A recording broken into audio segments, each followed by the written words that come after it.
In this video, I'd like to introduce you to the second method that we use to determine a change in enthalpy for a chemical reaction if we don't know it. And that method is using Hess's law. Hess's law, or what I call stepwise Hess's law, says that the change in an enthalpy for an overall chemical process, remember, a change in enthalpy means the change in heat energy that is within the chemical substances, the reactants and the products. So as the reaction progresses from reactant to product, there is some change in heat energy within those materials. So we're looking at the change in enthalpy. This is delta H for a chemical reaction. Hess's law says that that change is the same if it occurs in one step of a reaction or over multiple steps. So in one step,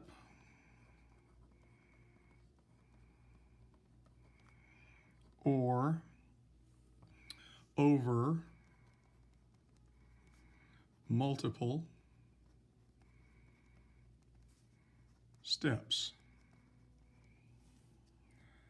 So let me explain what I mean when I say that. We're going to consider an apartment building, and I'm going to draw my apartment building here. Very simple apartment building. It looks like a top hat. And there are a few floors to the apartment building, and there's the door leading into the apartment building. And let's imagine that you are visiting a friend that lives on the third floor.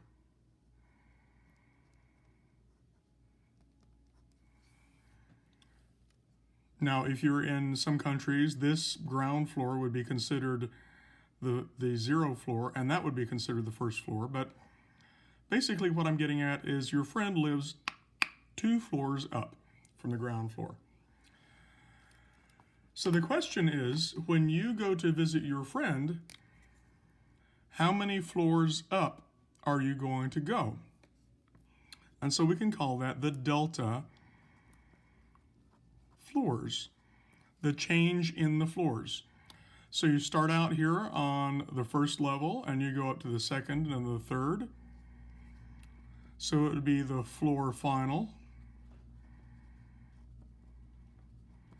minus the floor initial.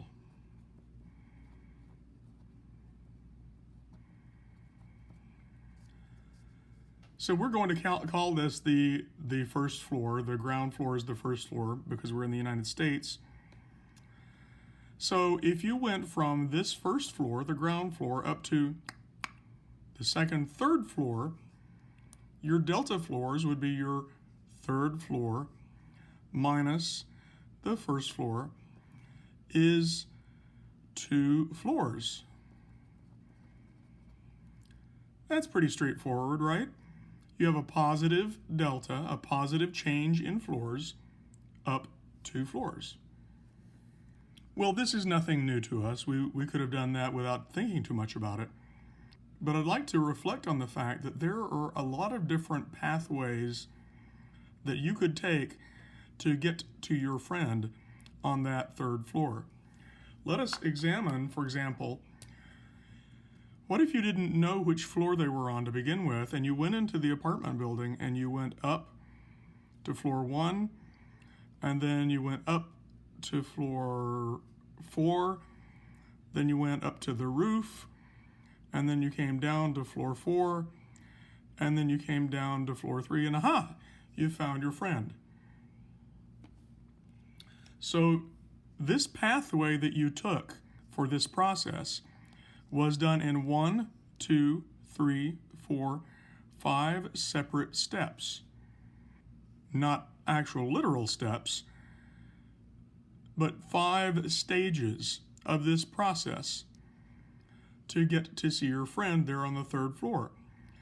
Now, if I added up all of the deltas for each of these individual stages, I would get a +1 and a +2, and then a +1 more, and then a -1, and then a minus 1. So I could calculate my delta floors in stages as a T final minus T initial for this stage, which would be a plus 1. And then I would add it to a plus 2 more. And then I would add it to a plus 1 more. And then I would add it to a minus 1. And then I would add it to another minus 1. And if I add these all up, all of these individual stages, 1 and 2 is 3, plus 1 is 4, minus 1 is 3, minus 1 equals 2. 2 floors.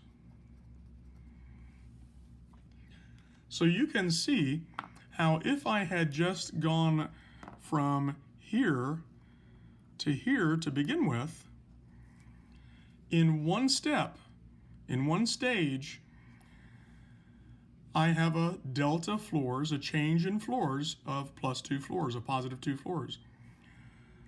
In comparison, if I had done that in multiple stages, then I can add the deltas from all of the multiple stages, and I would get the exact same answer. Notice that these answers are the same. And that's what Hess's law says we can do for the change in enthalpy. Now, any sort of calculation that you can do this with is called a state function. So enthalpy is a state function. And a state function basically just means that it only depends on the initial and final state. It does not matter which pathway you took to get from the initial to the final state. You could have taken one step to get there, or you could have done it over multiple steps or stages.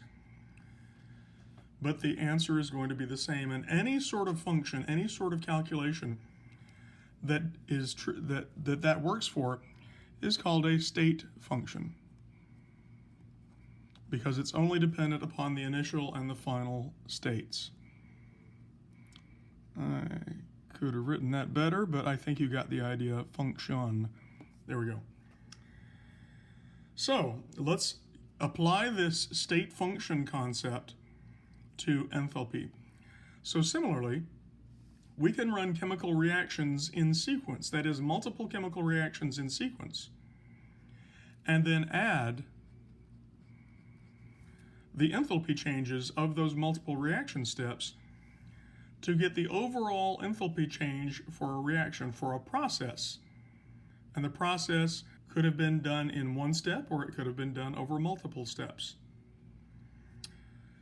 So the key to doing this is to be able to set up a series of chemical reactions that when you add them together, we're adding the chemical reactions together, they will give the overall chemical reaction we are looking for.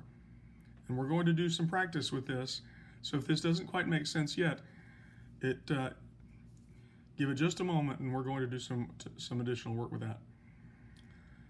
However, to do this, we may need to piece together multiple chemical equations, possibly reversing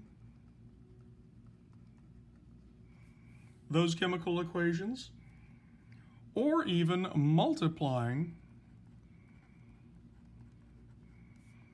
them by some factor.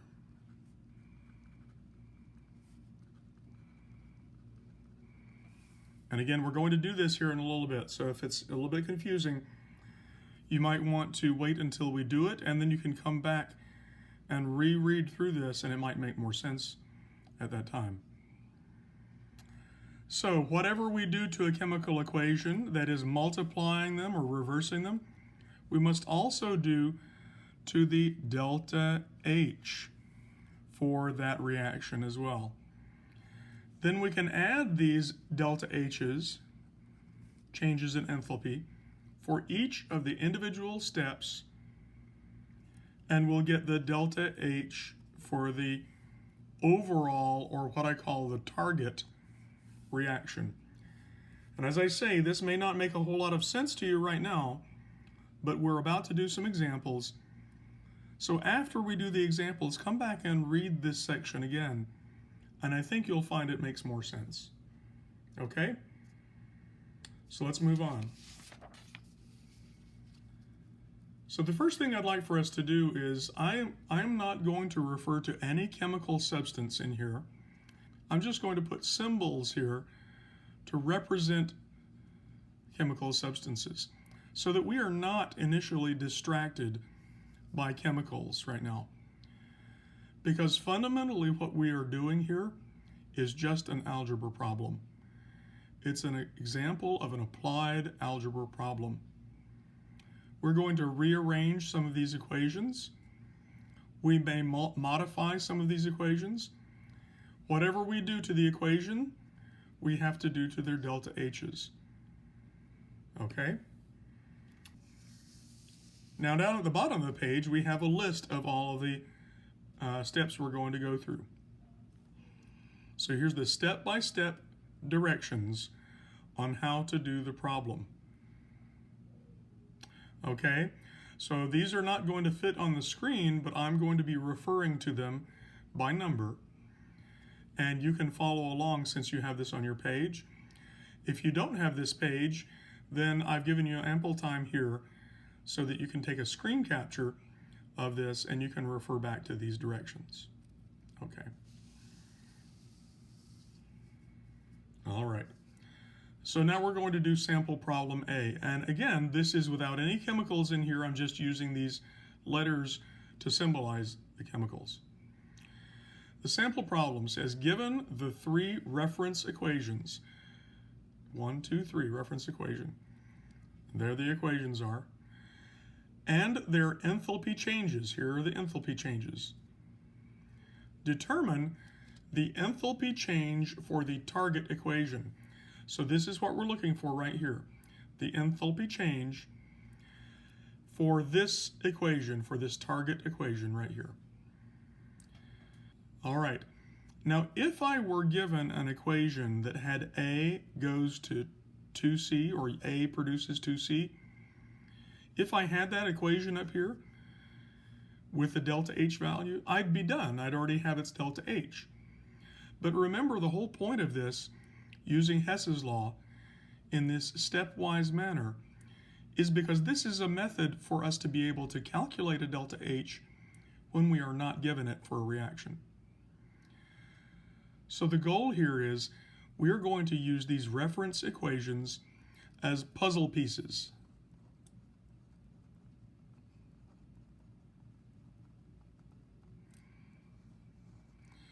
And these are our puzzle pieces that we somehow have to rearrange or reorient or reverse or multiply in order to be able to add those together and then get our target equation.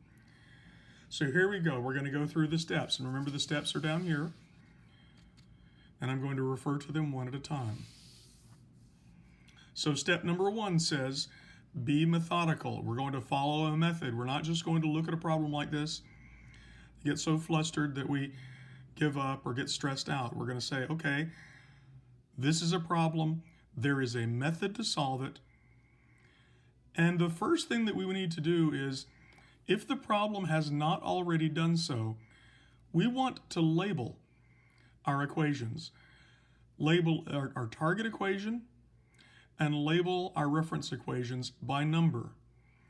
Now it's already done in this problem for us. But if I were just given this information, then I would say, I'm looking for the delta H for that one. This must be my target. These delta H's are already given, so these must be my reference equations that I'm going to be using as my puzzle pieces. And label them 1, 2, 3. So that's already done.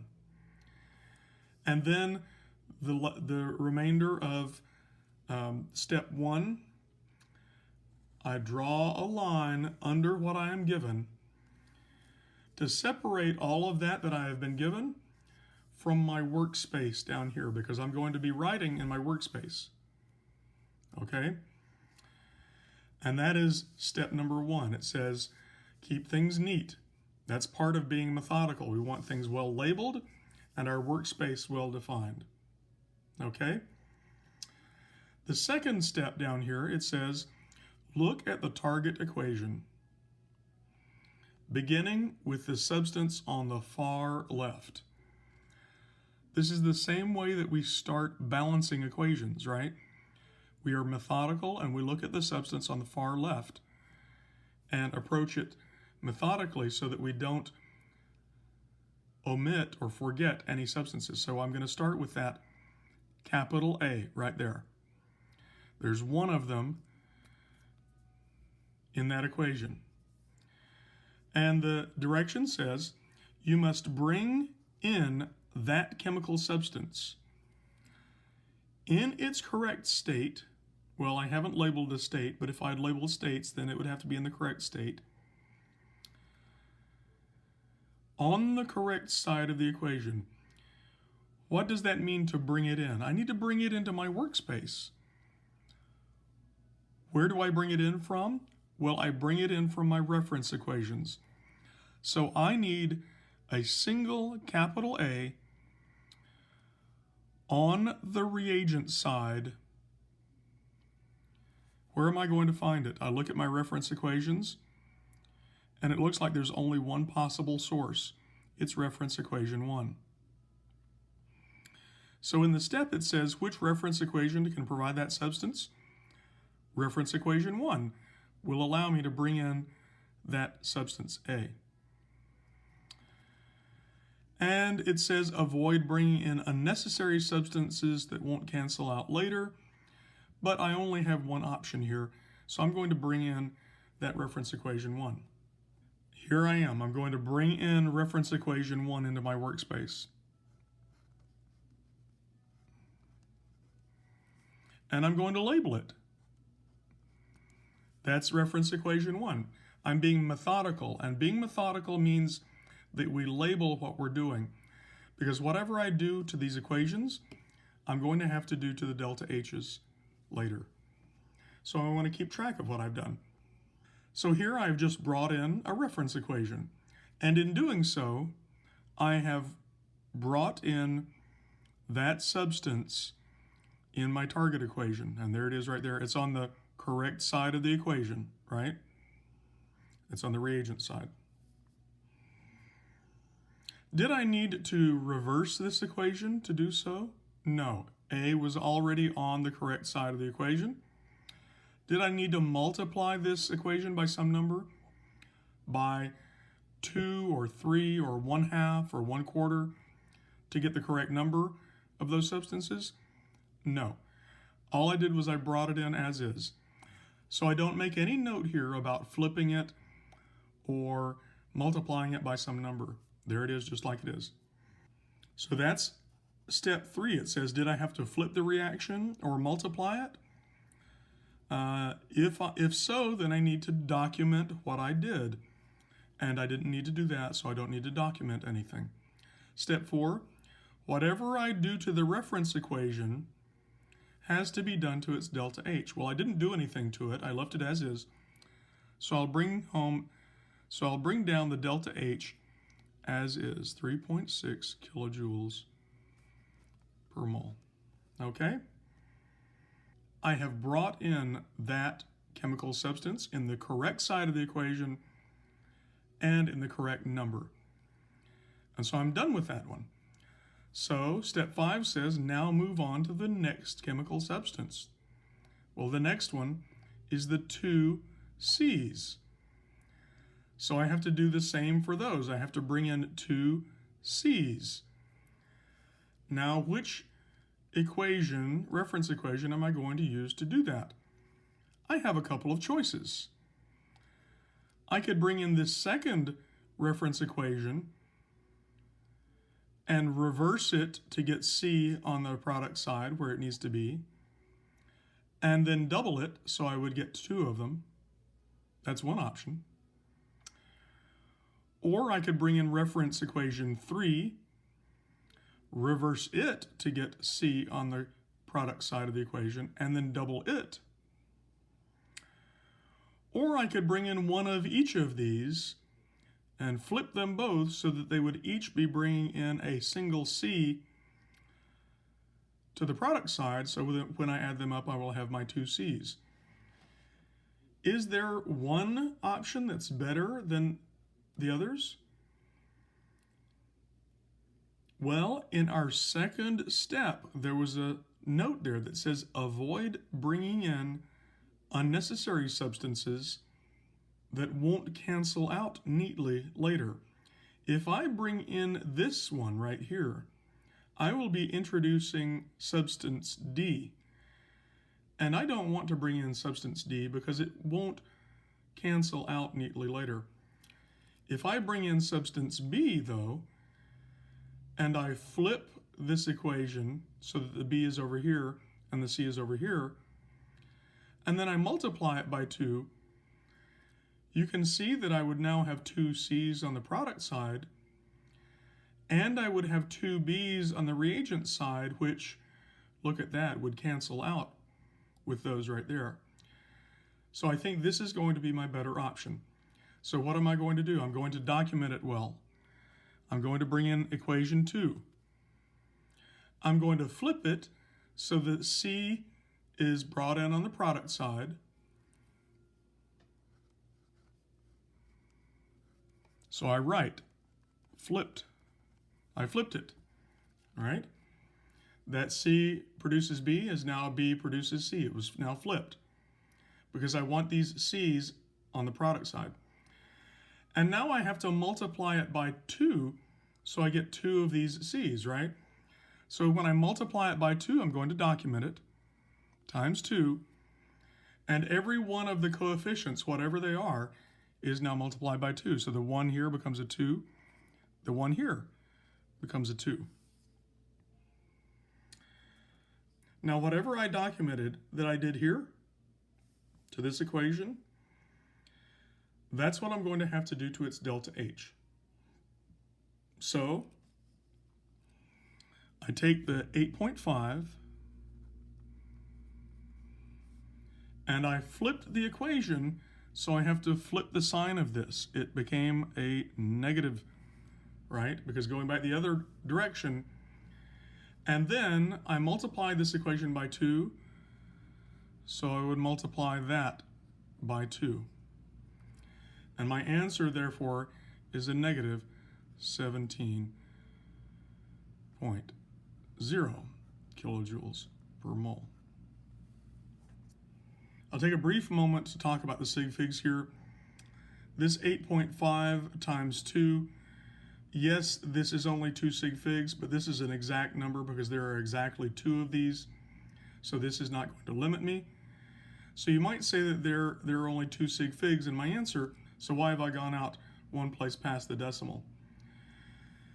And the reason is, in some cases, we can treat multiplications as if they were simple addition problems.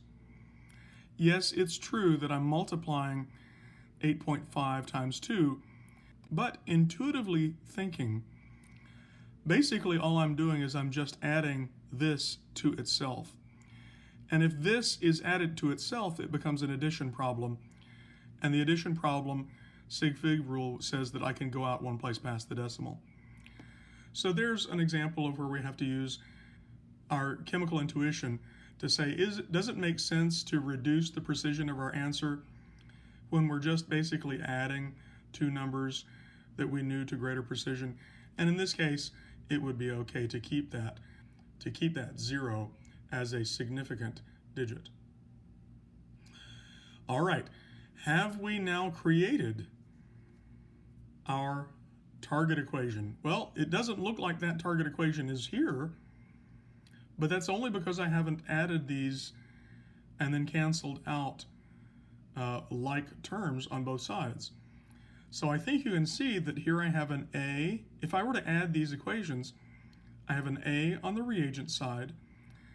The 2B here on the reagent side would cancel with that 2B on the product side, and so they would both go away.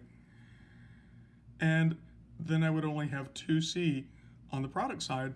So yes, I have created my target. Let's do that just to make sure that you see it. I'm going to bring down everything that's on the reagent side.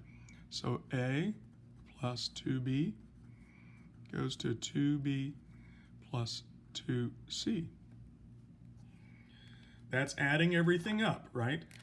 And now I can cancel out things that are like terms on both sides. So the 2B cancels with the 2B. And now you can see that yes, I do have A goes to 2C. That is indeed my target. That's what I was trying to generate.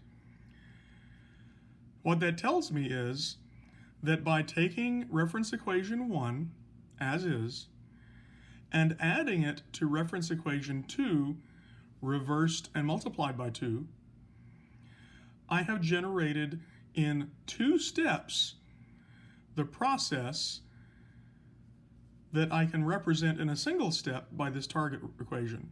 And remember, Hess's law says that the delta H of a process, a chemical process in a single step, is the same as the delta H of multiple steps which achieve the same process. So what I can do now is I can just add up my delta H's here. I've got a 3.6 and a negative 17.0. And so my delta H for this target equation right here, by adding up this number and that number, is a negative 13.4. That's a negative, and that is kilojoules per mole. Negative 13.4 kilojoules per mole, and there's my answer. Now step 6 says we added all of our reagents to get the reagents for the target equation, and we added all of our products to get the products for the target equation, and then cancel out anything that occurred the same on both sides. And by this point, we should have generated our target equation. And if we haven't, either we're not finished with a problem or we made an error somewhere. Okay? Step 7 says if we have correctly built the target equation, then we can add the delta H values in our work, and we don't forget the modifications that we made in order to get the delta H for the target equation, and we're done. So that's how we do a Hess's law, a stepwise Hess's law problem to determine the delta H for a chemical reaction when we don't know the delta H for a chemical reaction. This is the second of 4 methods that we can use to calculate the delta H there. I'd like to emphasize again that at no point did we specify chemical substances here, right? All we did was we just dealt with these variables. And so you can see that this is really just an algebra problem, right? It's an applied algebra problem. Now in our next step, I'm going to give you a sample problem that actually does use chemical substances. But don't let that throw you. They are just treated as if they were variables in this process, in this sort of puzzle. Keep in mind that states, physical states, are important. So if the A here were a solid, but one of my reference equations had A as a liquid, they are not the same substance. We cannot treat them the same. Okay? All right, one last look at these steps here so that you have them in the video. And we're going to move on. So here is the sample problem I would like for you to work on. Notice I don't mention anything about the word target reaction, and I don't mention the words reference equation, right? But this is much more likely to be the format of a Hess's law problem that you will be given. First of all, I'd like for you to notice something. How do we know that it's going to be a Hess's law problem? How do you know that you're going to treat it in that stepwise Hess's law manner? And the way that we know that is we're asked to calculate a delta H for a reaction, and we are given one or more reference equations, what looks to be chemical equations, and their delta H's. So that's a clue that we are going to use this information to try to build up that equation. So I would like for you to go through that process, the exact same process that we did on the previous page. Follow the step-by-step directions precisely. Be very methodical. Don't get in a hurry and not label your equations. Don't get in a rush and not document what you do to an equation, like flipping it or multiplying it. You can multiply equations by fractions if you need to reduce the number of a substance, and so forth. Okay?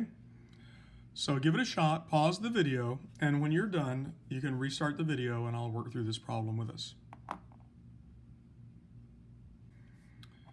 Okay, coming back from pausing the video, we're going to work on this problem together, and the very first thing that I'm going to do, step one, I'm going to label all the parts here. So it looks pretty obvious that this is my target. Because that's what I'm looking for, the delta H for. And these are some reference equations. This is thermodynamic information that's given for reference equations. So I'm just going to label them 1, 2, and 3 so that I don't get them mixed up later. Okay. And then I'm going to draw a line under all of this to separate all that's been given to me from my workspace down here, so that I'm not getting my work up here and starting to get all cluttered. All right, first thing, I look at my target equation starting with the substance on the far left. I need to bring in 2 nickel reagents in their solid state. Where am I going to find them? Well, I'm fortunate when there's only one place I can get them from, and that happens in this problem. There's only one place I can get nickel in a solid state from, and it's equation 3. So I'm going to bring down equation 3. And I'm going to give myself a little space here in case I need to multiply the coefficients.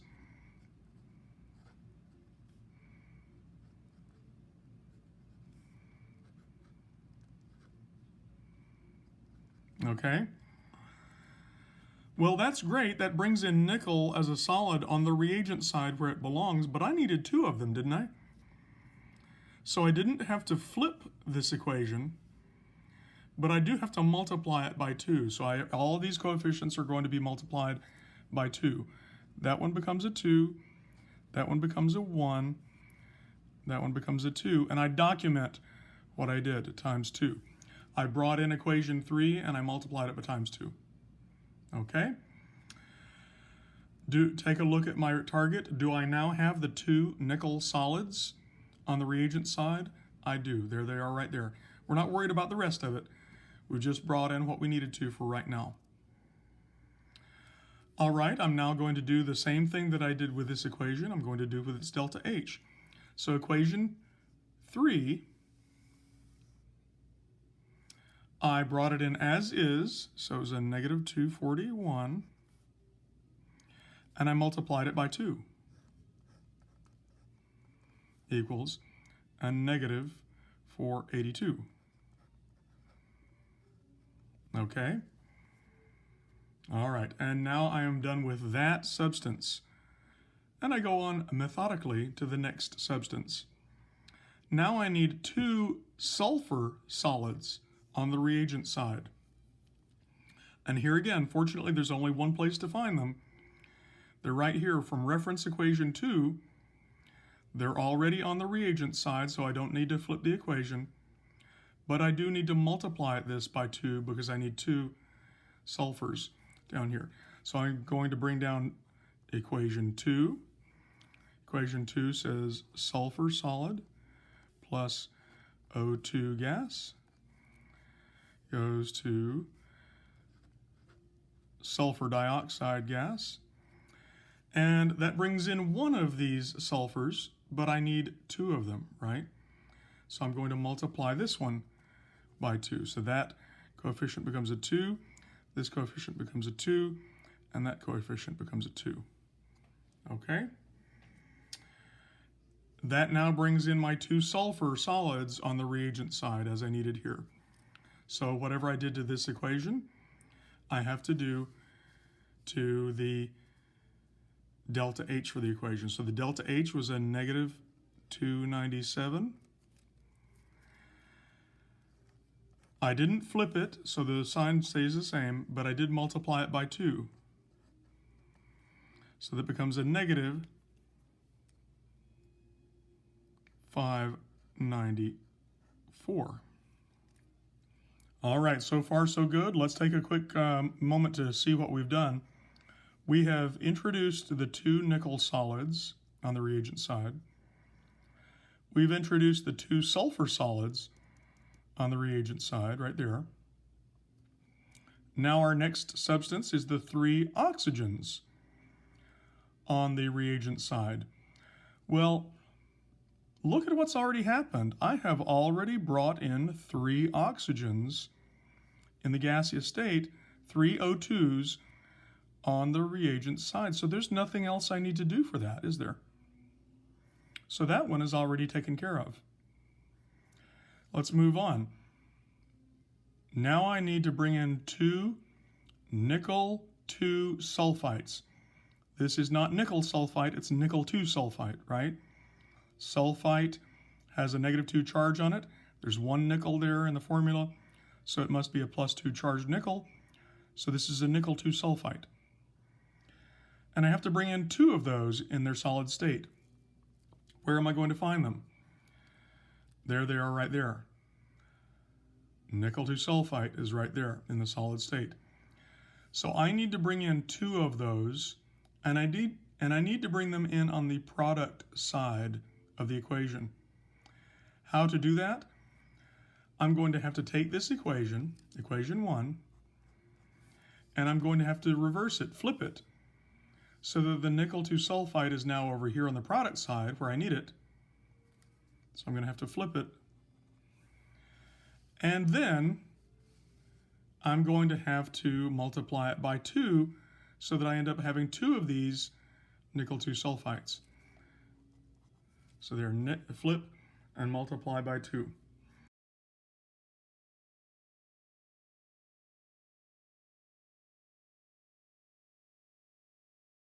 What I want to bring down is equation 1. I'm trying to generate 2 nickel 2 sulfites, so I need this equation reversed and multiplied by 2. So I'm going to take this equation and reverse it. So now it's going to be NiO as a solid is now on the reagent side, plus, leaving some space for coefficients to change, SO2 gas is now on the reagent side. And now on the product side, it's NiSO3 solid.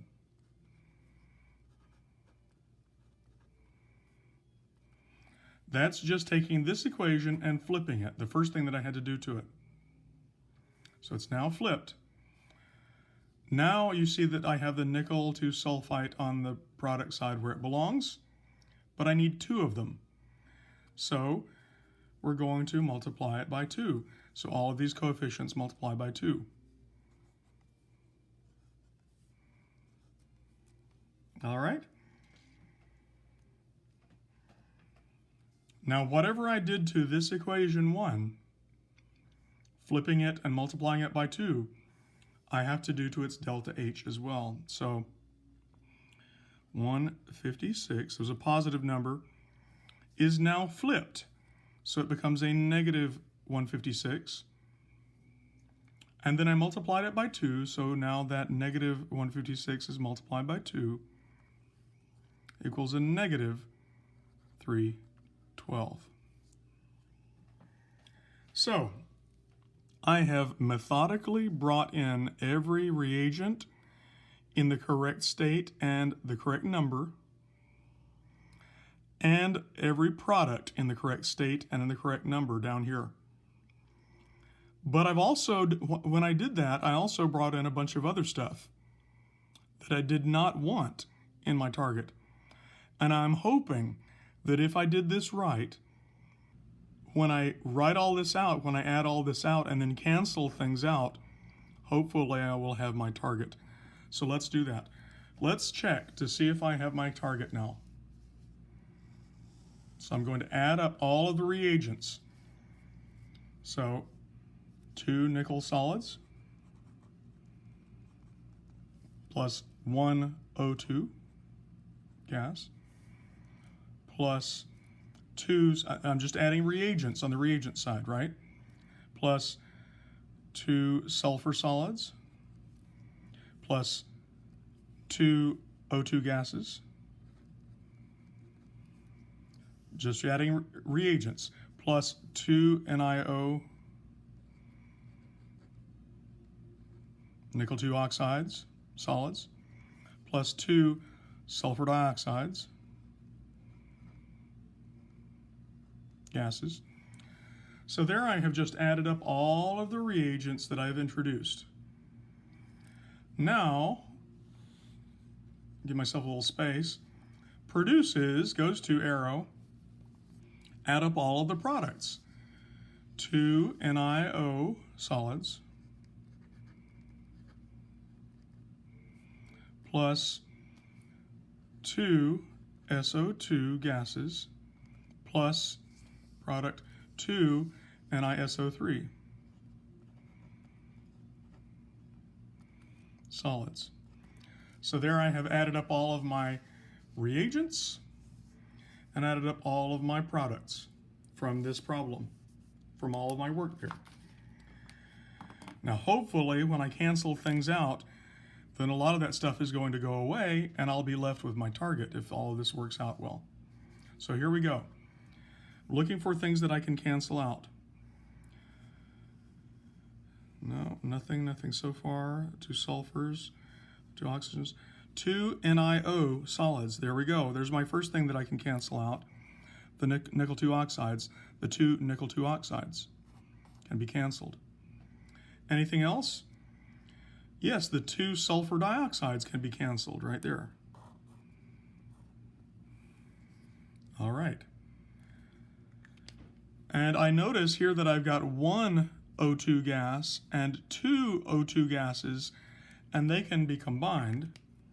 So if I now write my combined equation, it is 2 NiS solids plus 1 O2 and 2 more O2s is 3 O2 gases plus 2 sulfur solids, and I've brought down all of my remaining reagents, and there's only one product left. It's my 2 NiSO3s, 2 NiSO3 solids.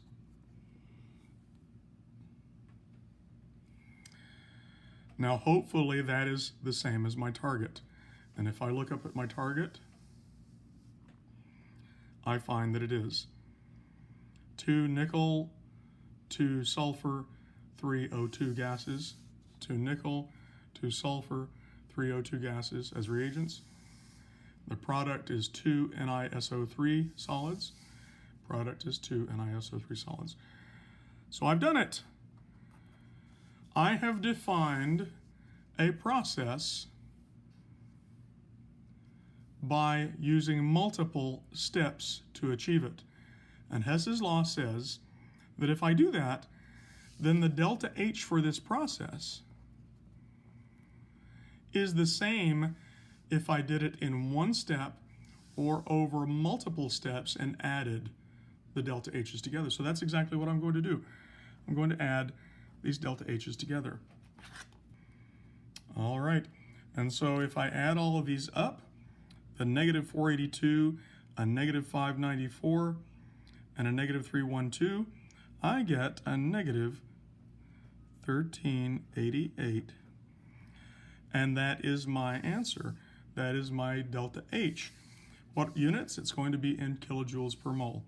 So down here at the bottom is negative 1388 kilojoules per mole.